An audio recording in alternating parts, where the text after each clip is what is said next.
सल्लल्लाहु अला मुहम्मद सल्लल्लाहु अलैहि वसल्लम। आ जाओ भाई इंशाल्लाह। ये हमारा वक्त बहुत कीमती बनेगा इंशाल्लाह।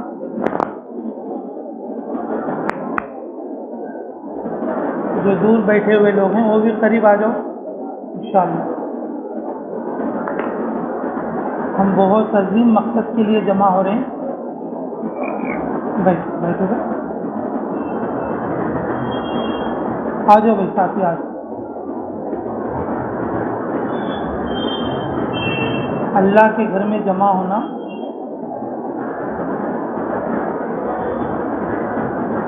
ये बड़ी सआदत की बात है। अल्लाह के फजल से हमने फरीज़ा तो पूरा कर दिया, भाई एक जिम्मेदारी है उसे भी हमें पूरा करना है। एक जो जिम्मेदारी है हमें उसे भी पूरा करना है।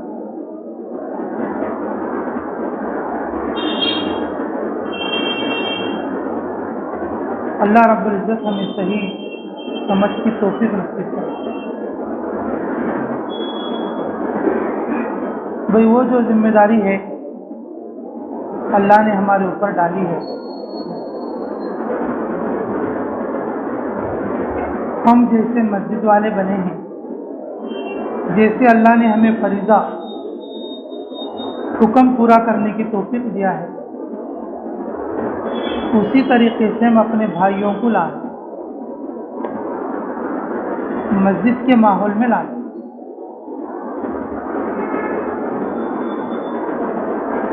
ये मस्जिद अल्लाह का घर है।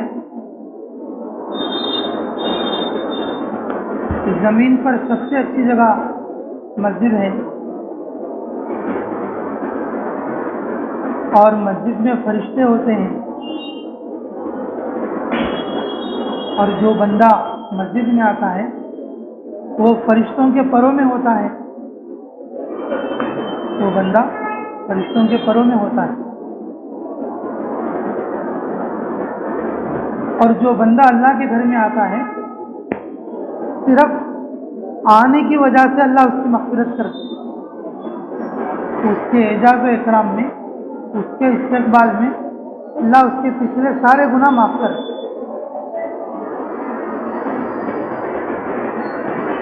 और जब वो आ जाता है, अल्लाह रब्बुल इज़्ज़त तो अपने घर में आने की आमद की बरकत से अल्लाह उसे आमाल खैर की तौफीक दे। बाजार में बैठने वाले को नेक काम करने के लिए दिल नहीं चाहता।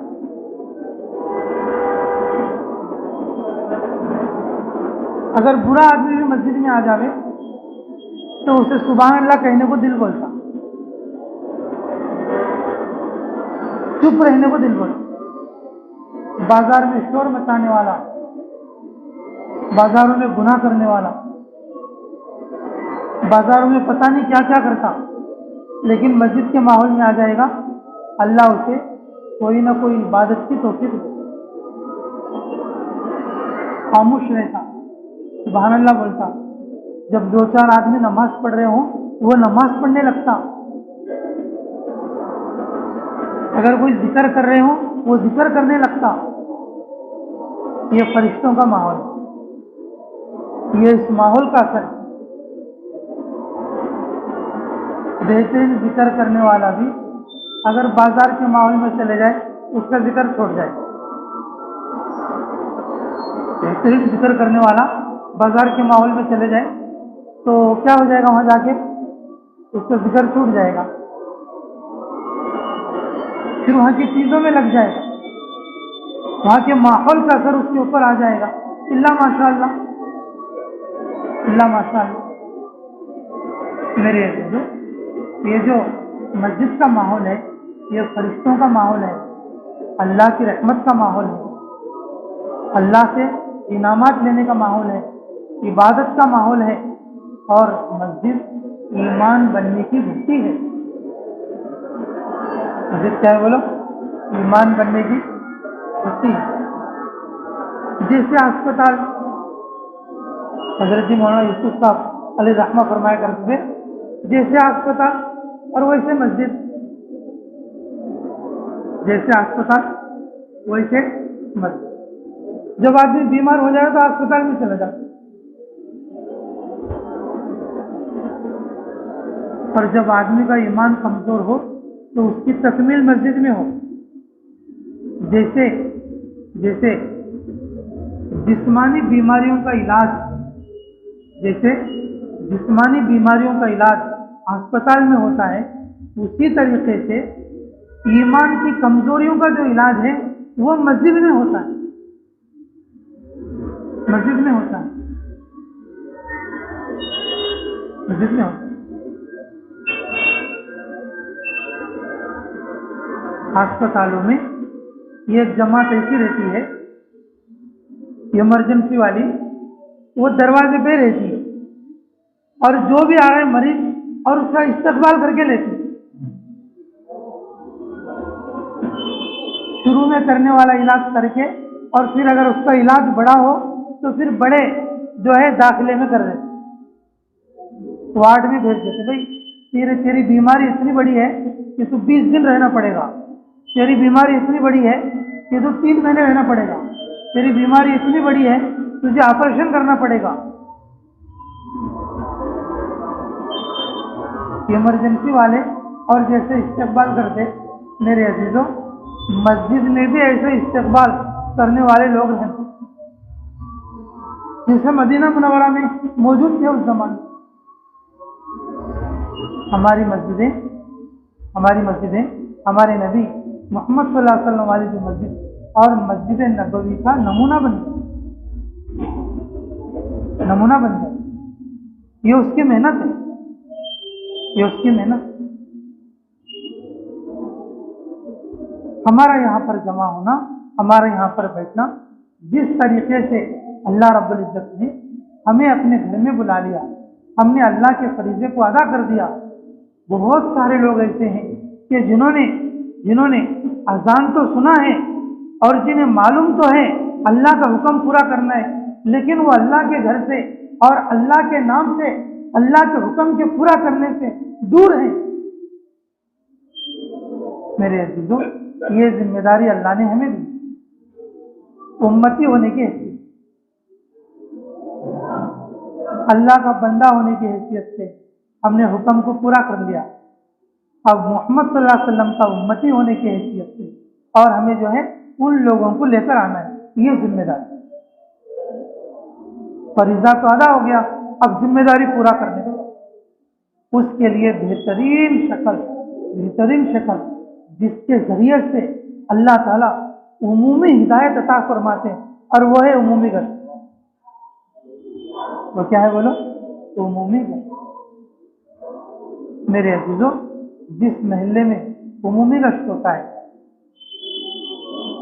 जिस मस्जिद के अतराफ में उमूमी गश्त होता है, अल्लाह रब्बुल इज्जत उस इलाके के अजाबों के दूर करने के फैसले करते।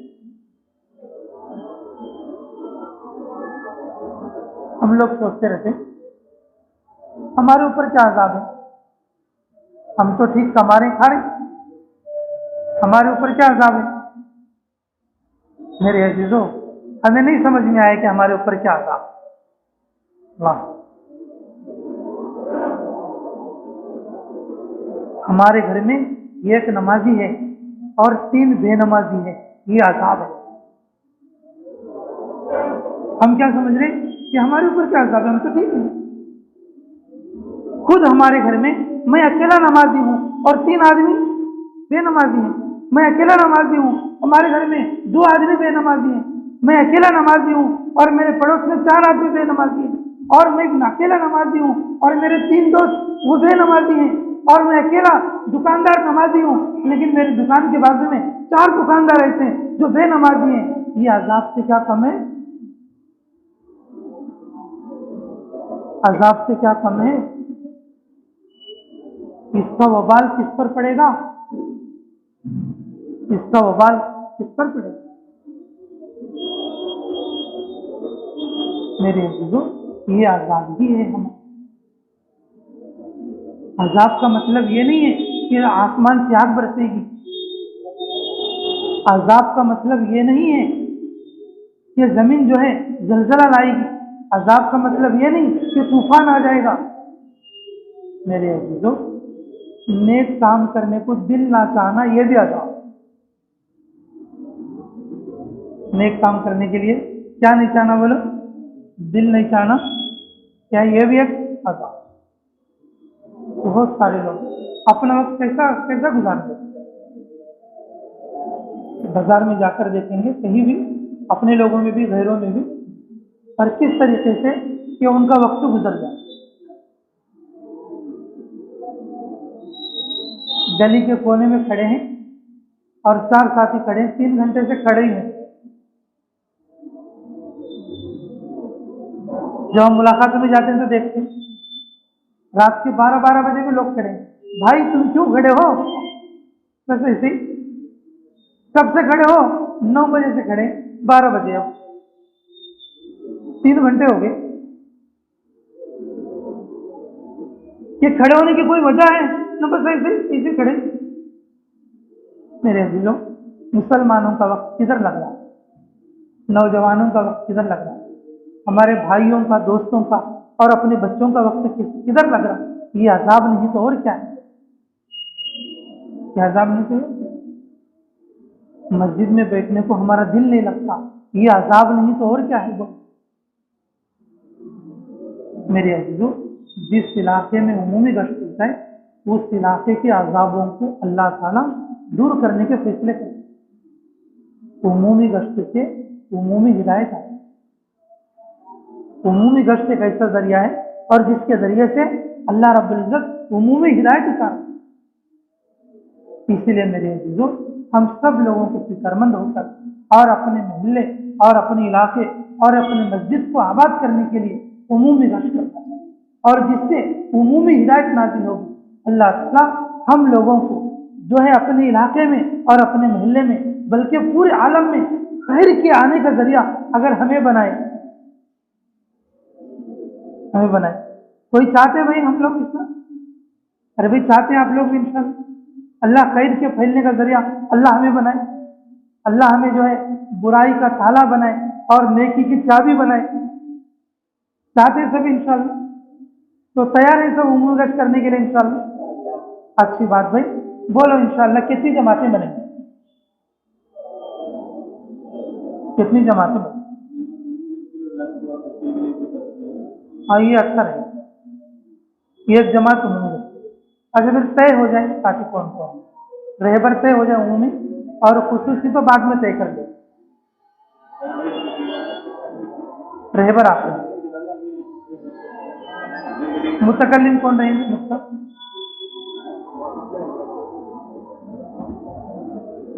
मुतकल्लिम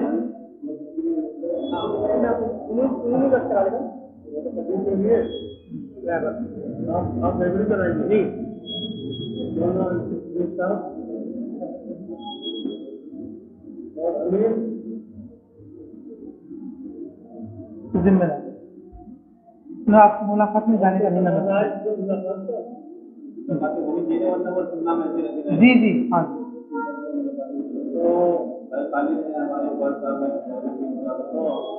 मकामी लोगों में से किसी को बनाए?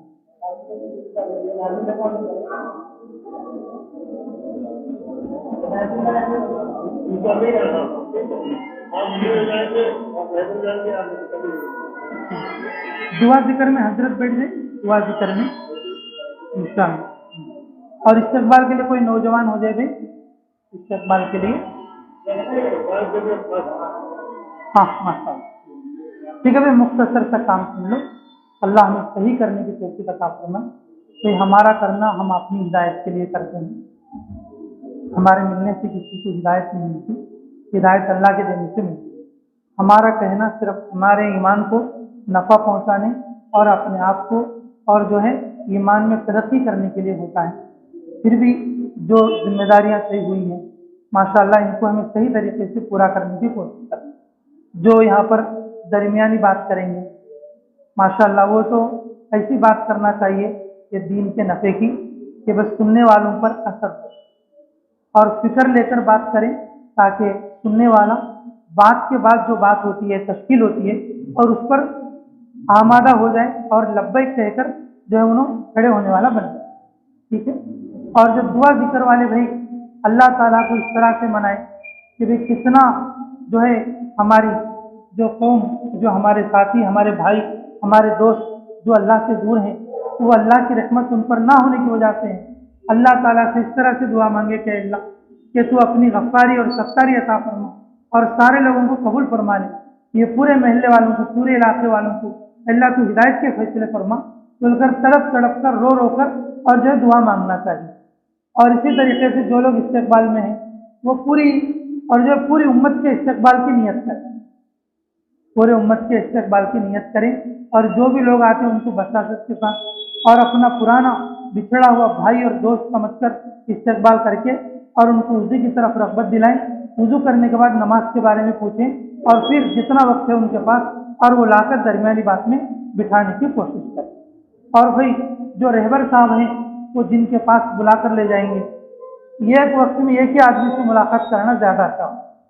अगर नहीं बोले तो अगर एक वक्त में अगर 2 आदमी को बुलाना है तो फिर बात शुरू ना करें, बात करते वक्त में दरमियान में किसी दूसरे आदमी को ना बुलाएं। इधर बात चलती रहती है, उधर आदमियों को बुलाते रहते हैं, तो इससे बात करने वाला भी परेशान हो जाता है और आने वालों को भी ज़हनी जो है तौर पर तैयार होने के लिए और कोई मौजू उनको नहीं मिल पाता। इसलिए हर आदमी से अलग अलग बात हो और बात मुख्तसरी हो लेकिन अच्छे अंदाज में। ये बात रहबर ख्याल करना, एक एक वक्त में एक एक आदमी से मुलाकात कराना, अगर 2-3 आदमी से मिलाना है एक ही वक्त में उन सबको एक साथ में बुला लेना। और बाज़ मरतबा ये भी नुकसान होता कि अगर हमने बात करने के बाद मस्जिद में आने के लिए कहा, एक आदमी अगर नहीं बोलेगा तो वो 3 आदमी 4 आदमी उन्हें सब अच्छा ठीक है बाद में आते होते, एक एक आदमी से बात करते तो उसको एहतिमाम रहता कि भाई हाँ मेरे से इन्होंने बात किया है और मुझे जाना चाहिए। वरना 4 आदमी जैसे होते, 4 आदमी एक ही बात कहेंगे चारों के चारों और फिर निकल पड़े। ये भी एक शैतान का मौका है। इसलिए मुतकल्लिम रहबर एक वक्त में एक ही आदमी से मुलाकात कराएं। अगर 2 या 3 का मौका हो तो पहले ही उनको, और जब बात में यानी कि शुरू होने से पहले उनको मुलाकात करा के फिर बात शुरू करें। और मुतकल्लिम साहब भाई के फिक्र के साथ बात करें और जो है दीनी फ़ायदे को सामने रखकर। सबसे अच्छा मुतकल्लिम वो है जो नकद मस्जिद में फरिश्तों के माहौल में और जो है लाने की कोशिश करें और किसी एक साथी को देकर जो उनको मस्जिद को रवाना करने की फिक्र करें। और इतना लंबा बयान ना हो और इतना छोटा ऐलान भी ना हो, 2-4 बातें उसको थोड़ा दिल पिघलाई जैसी जो है असरअंदाज हुए जैसी बात जो अल्लाह उस वक्त में उसके जहन में डाल दे तो बात करके और उनको लाने की कोशिश करें। और जो जमात के जिम्मेदार हैं वो दुआ करा लेकर जाए और जिक्र की तलकीन करते रहें, दरवाज़ों के सामने ठहरने से मना करें। और इसी तरीके से अगर जमात में अगर कुछ गफलत हो और उस वक्त में वो तंबी करें और दरमियान में अगर कोई ऐसी बात हो जाए तो साइड में ठहरा करके फिर थोड़ी तरगीब दे के फिर उनको आगे भी ले जाते हैं और फिर वापस आते हुए इस्तग़फ़ार पढ़ा के उनको वापस लाने की कोशिश। मेरे अजीज़ों, ये जो गश्त वाला अमल ये उमूमी हिदायत वाला अमल, उमूमी सतह पर ये हमारे मस्जिद के माहौल को हिदायत पर, हमारे मस्जिद के महल्ले के लोगों को हिदायत पर लाने वाला है। इसलिए मेरे अजीज़ों, जब जमातें आती हैं उस वक्त में तो उमूमी गश्त होता ही है, लेकिन जिस हफ्ते में एक बार जो हमारा उमूमी गश्त होता है तो उसमें भी हम बड़े एहतिमाम के साथ और इन आदाब के साथ हम उसको पूरा करने की कोशिश करेंगे सभी इंशाअल्लाह। जो उमूमी गश्त है और उसके जाने के बाद और फिर जो खुसूसी जो गश्त है तश्कीली गश्त, उसके लिए तरतीब बन जाए। चलो बिस्मिल्लाह।